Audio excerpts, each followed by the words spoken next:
台南市环保局对2017年推动工业区员工生活废弃物随地征收的试办计划，由原先的5个工业区，到目前只有9个。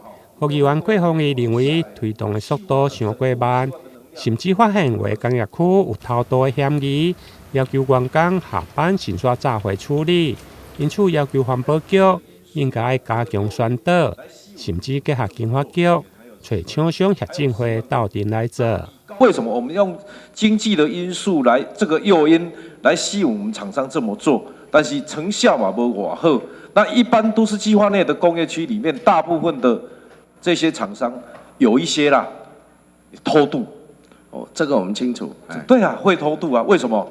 就请员工，你今天下班一个人带一包，一人带包就走了。对，那下班的时候就到我们的那个一般的生活废弃物的定点的去收。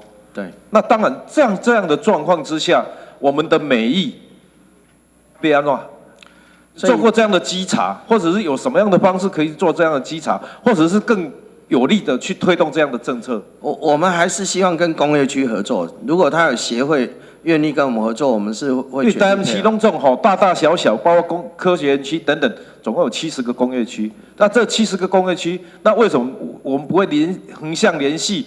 找我们那个经发局一起来做这件事，这个我们有共同在宣导啦，宣导就共同在宣导。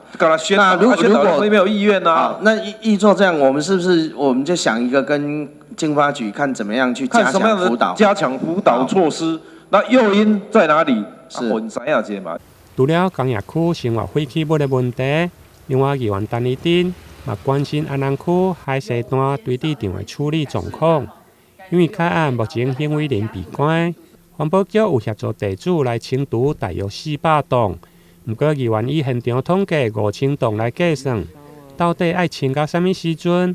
环保局表示会甲地主来沟通，要求尽速清除，若无嘛将提出土地扣押定书。台南新闻林根采访报道。